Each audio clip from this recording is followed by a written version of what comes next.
ubwoba cane.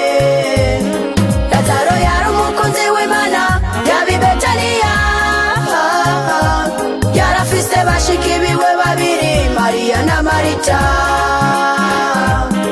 Maze hashika igihe Lazaro aragwara cane, bashiki biwe babonye Lazaro bateka ubwoba cane.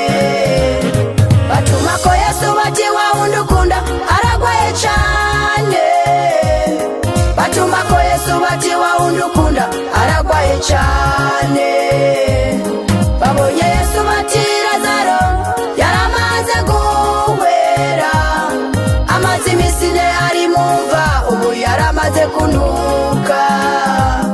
Babonye Yesu bati Lazaro yaramaze guhwera, amaze imisi ine ari mu mva, ubu yaramaze kunuka.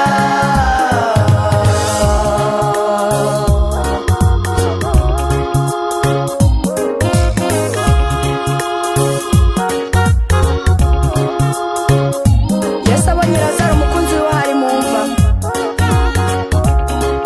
agira inunu cane mu mutima, kubera yakunda cane Lazaro.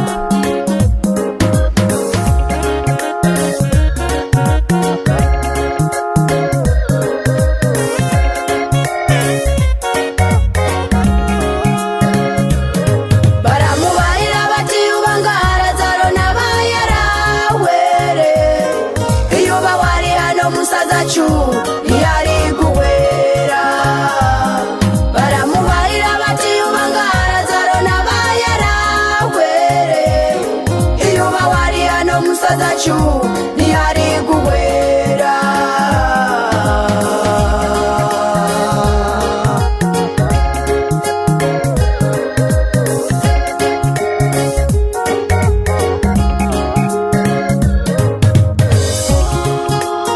Yesu abandanya kubarira Mariya na Marita ivy'ukwizera,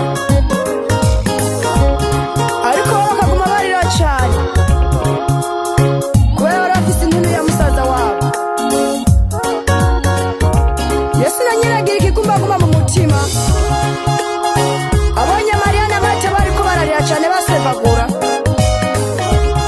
yibuka urukundo yakunda Lazaro, erega nawe nyene yaturikisha ararira.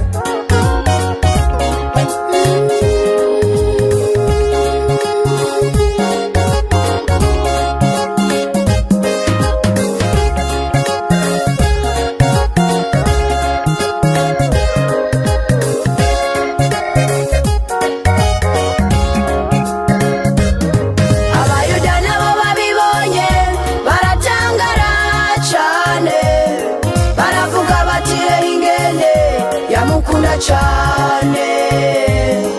Abayuda nabo babibonye baratangara cane, baravuga bati ingene yamukunda cane.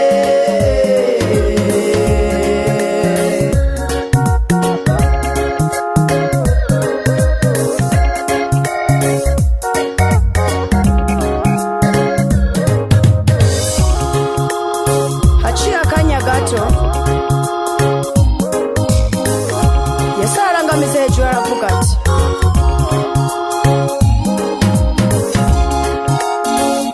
Data, ndashima ko wanyumvirije,